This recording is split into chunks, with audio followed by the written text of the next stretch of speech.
Hi అండి, welcome to Swetha Krishna vlogs. ఈరోజు మన ఛానల్లో మరొక యూస్ఫుల్ టిప్ అయితే మీ ముందుకు వచ్చేసాను. అది కూడా ఎలుకల సమస్యతో ఎవరైతే ఇబ్బంది పడుతున్నారో, ముఖ్యంగా ఇళ్లల్లోకి అలాగే హాస్టల్స్లోకి ఇవి చొరబడి ఎంతో డ్యామేజ్ అయితే చేస్తుంటాయి. ఇళ్లలో అయితే మనం ఎక్కడైతే ఫుడ్ అనేది పెడుతుంటామో కిచెన్ ఏరియాలో అంతా తిరుగుతుంటాయి. ఇవి డ్రైన్ హోల్స్ నుంచి అలాగే కాలువల్లోంచి గార్డెన్ ఏరియాస్లోంచి అయితే ఇళ్లలోకి చొరబడుతూ ఉంటాయండి. హాస్టల్స్లో అయితే ఇంకా చెప్పనవసరం లేదు, బట్టలన్నీ కూడా కొట్టేస్తాయి. ఇళ్లలో కూడా బట్టలు అలాగే సోఫా లాంటి ఫర్నిచర్స్ ఏమన్నా డ్యామేజ్ చేసేస్తుంటాయి. ఇంకపోతే బయట పార్క్ చేసిన కార్లకు కూడా దూరేసి లోపలున్న ఏసీ వైర్స్ అన్నీ కొట్టేస్తుంటాయి అనమాట. సో ఇటువంటి సమస్య నుంచి బయటపడాలంటే ఈ ఎలుకలకి ఒక మంచి ఫుడ్ అనేది ప్రిపేర్ చేసి పెట్టేసాం అనుకోండి, అవి తినిన తర్వాత ఇంక ఇంట్లోకి అయితే అస్సలు రావు. ముఖ్యంగా ఇళ్లలోంచి అయితే పారిపోతాయి అనమాట. సో ఈ ఫుడ్ ప్రిపరేషన్ అనేది కేవలం ఒక బంగాళదుంపతో అయితే ఇప్పుడు చేయబోతున్నాము. మీకు అందరికీ తెలిసిందే బంగాళదుంప. సో ఇవి ఎలుకలకి చాలా ఇష్టమైన ఆహారం అనమాట. సో ఆ బంగాళదుంపతో పాటు అల్లం అనేది కూడా వాడుతున్నాము. ఇక్కడ చూడండి, నేనైతే ఒక అల్లం ముక్క మీకు చూపిస్తున్నాను. ఈ అల్లం ముక్కలో 1/2 ఇంచ్ అల్లం అనేది తీసుకొని చక్కగా మనము పై పొట్టంతా తీసేసి ఇలాగా 1/2 ఇంచ్ అయితే తీసుకోవాలి. దీన్ని మిక్సీ అయినా పట్టుకోండి, రోట్లో అయినా దంచుకోండి, లేదా ఒక గ్రేటర్ తీసుకొని ఆ గ్రేటర్ సహాయంతో చక్కగా తురిమేసేసుకోండి. 1 స్పూన్ పేస్ట్ అయితే రావాలి, లేదా రెడీమేడ్ అల్లం ఇంట్లో ఉన్నా కూడా అల్లము పేస్ట్ అనేది 1 స్పూన్ తీసుకోండి. ఇలా గ్రేటర్ ద్వారా చేయడం ఏంటంటే మనకు పని కూడా తొందరగా అయిపోతుంది. తక్కువ క్వాంటిటీ కదా, తొందరగా మనకి పేస్ట్ అనేది రెడీ అయిపోతుంది అనమాట. మిక్సీ అయితే కొంచెం టైం పడుతుంది, నలగడానికి కూడా కొంచెం చిన్న జారులో కూడా నలగడానికి కొంచెం ఇబ్బందిగా ఉంటుంది. సో అందుకని ఇలాగైతే గ్రేట్ చేసేసుకోండి.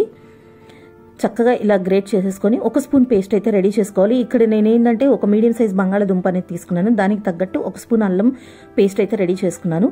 సో దీంతో పాటు ఇంకొక వస్తువు వచ్చి పచ్చిమిరపకాయ. ఈ ఎలుకలకి ఏంటంటే ఈ ఘాటు ఫుడ్ తినడం వల్ల ఏంటంటే వాటికి కడుపు మంట పుట్టేసి నీళ్ల కోసం వెతుకుతాయండి. నీళ్ళు అనేది అందుబాటులో పెట్టకుండా మనం నైట్ టైమ్స్ ఈ ఫుడ్ ప్రిపేర్ చేసి పెట్టేసాం అనుకోండి, ఇవి తినేసి ఇంకా ఇంట్లోంచి అయితే పారిపోతాయి, చిన్నవైతే చనిపోతాయి అనమాట. సో ఇక్కడ ఒక పచ్చిమిరపకాయను కూడా సన్నగా తరిగి అయితే తీసుకుంటున్నాను. అల్లము ఘాటు అలాగే పచ్చిమిరపకాయ కారము. తర్వాత ఇది చూడండి, మీడియం సైజ్ బంగాళదుంప అయితే ఒకటి తీసుకున్నాను. దీనికి పొట్టు ఏమి తీయడం లేదండి, జస్ట్ ఒక 4 అంటే కొంచెం పెద్ద సైజు అనుకోండి, ఒక్కొక్క దాన్ని మీరు ఒక 6 ముక్కలు లేకపోతే 4 ముక్కలు లెక్కన తీసుకోవచ్చు. ఇలా ముక్కలు అయితే కట్ చేసుకోవాలి, చూస్తున్నారు కదా, ఇలా కట్ చేసుకోవాలి. ఈ ఎలుకలు చీజు, పన్నీరు అలాగే వెన్న ఇంకా బంగాళదుంపలు, రొట్టెలు ఇవన్నీ బాగా ఇష్టంగా తింటుంటాయి అనమాట. సో వీటిని ఇక్కడ నేను ఇంట్లో హోమ్ మేడ్ వెన్నపూస ఉంది, సో ఆ వెన్నపూస అయితే వాడుతున్నాను అనమాట. అంటే ఈ వాసనకి అవి అట్రాక్ట్ అయ్యి దగ్గరకు వచ్చి ఈ ఫుడ్ తినాలన్నమాట. సో అలా అయితే ప్రిపేర్ చేయబోతున్నాము.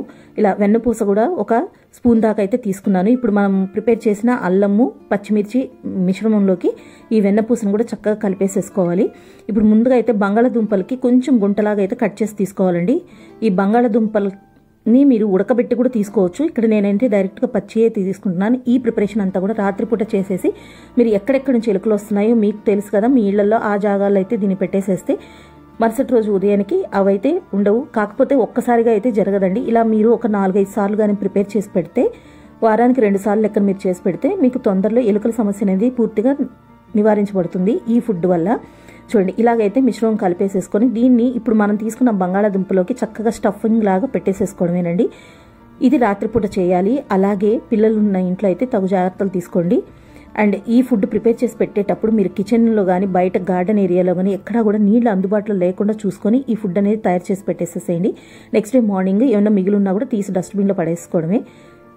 చూస్తున్నారు కదా, నేనైతే చక్కగా 5 పీసెస్ అయితే కట్ చేసుకున్నాను. ఇప్పుడు వీటిని మన ఇళ్లలో ఎక్కడి నుంచి అయితే ఈ ఎలుకలు అనేది లోపలికి వస్తున్నాయో ఆ ప్లేస్లో అయితే వీటిని చక్కగా పెట్టేసేయాలి. కింద ఒక పేపర్ వేసైనా పెట్టేసేయండి. డైరెక్ట్గా ఈ పీసెస్ని అలాగైనా పెట్టండి, లేకపోతే కొబ్బరి చిప్పలు ఉన్నా కూడా వాటిల్లో పెట్టైనా పెట్టేసేయచ్చు. ముఖ్యంగా మనకి డ్రైన్ హోల్స్ దగ్గర నుంచి ఇండియన్ కమోడ్స్ ఏదైనా ఉంటే ఆ ప్లేస్లోంచి కూడా కొన్ని పందికొక్కులు అయితే లోపలికి వస్తుంటాయి. సో అవి మనకి ఎక్కడైనా డోర్స్ కొంచెం గ్యాప్స్ ఉన్నా కూడా వీటిలోంచి కూడా దూరొచ్చేస్తుంటాయి. నెక్స్ట్ మనకి గోడల్లో కన్నాలు చేసుకొని కూడా వస్తుంటాయండి. గార్డెన్ ఏరియా ఉంటే పూల కుండీలు ఎక్కడ ఉంటాయో అక్కడ నుంచి కూడా కన్నాలు చేసుకొని వస్తుంటాయి. సో అక్కడ బట్టలు ఎక్కువగా ఎక్కడైతే పెడుతుంటామో, ఎక్కడ కొట్టేస్తుంటాయో ఆ ప్లేస్లో అంతా కూడా ప్రిపేర్ చేసి మీరు ఒక 4-5 సార్లు ఈ ఫుడ్ ప్రిపరేషన్ అని చేసి పెట్టండి. ఎలుకల సమస్య అనేది పూర్తిగా నివారింపబడుతుంది. సో అవైతే ఇంకా ఇంట్లోకి కూడా రావు. ఇది చేసేటప్పుడు చెప్పాను కదా, నైట్ ప్రిపరేషన్ చేయాలి. అలాగే నీళ్ళు అనేది అందుబాటులో లేకుండా చూసుకుంటే మీకు ఈ ఎలుకల సమస్య అనేది తొందరగా అయితే వదిలిపోతుంది. సో ఇలా బీరువాల దగ్గర, కబోర్డ్స్ దగ్గర, షింకుల దగ్గర, గార్డెన్ ఏరియా, పూల మొక్కలు ఎక్కడైతే పెడుతుంటారో ఆ ఏరియాలో అంతా కూడా పెట్టేసేసుకోండి. టిప్ నచ్చితే లైక్ చేయండి. Thank you.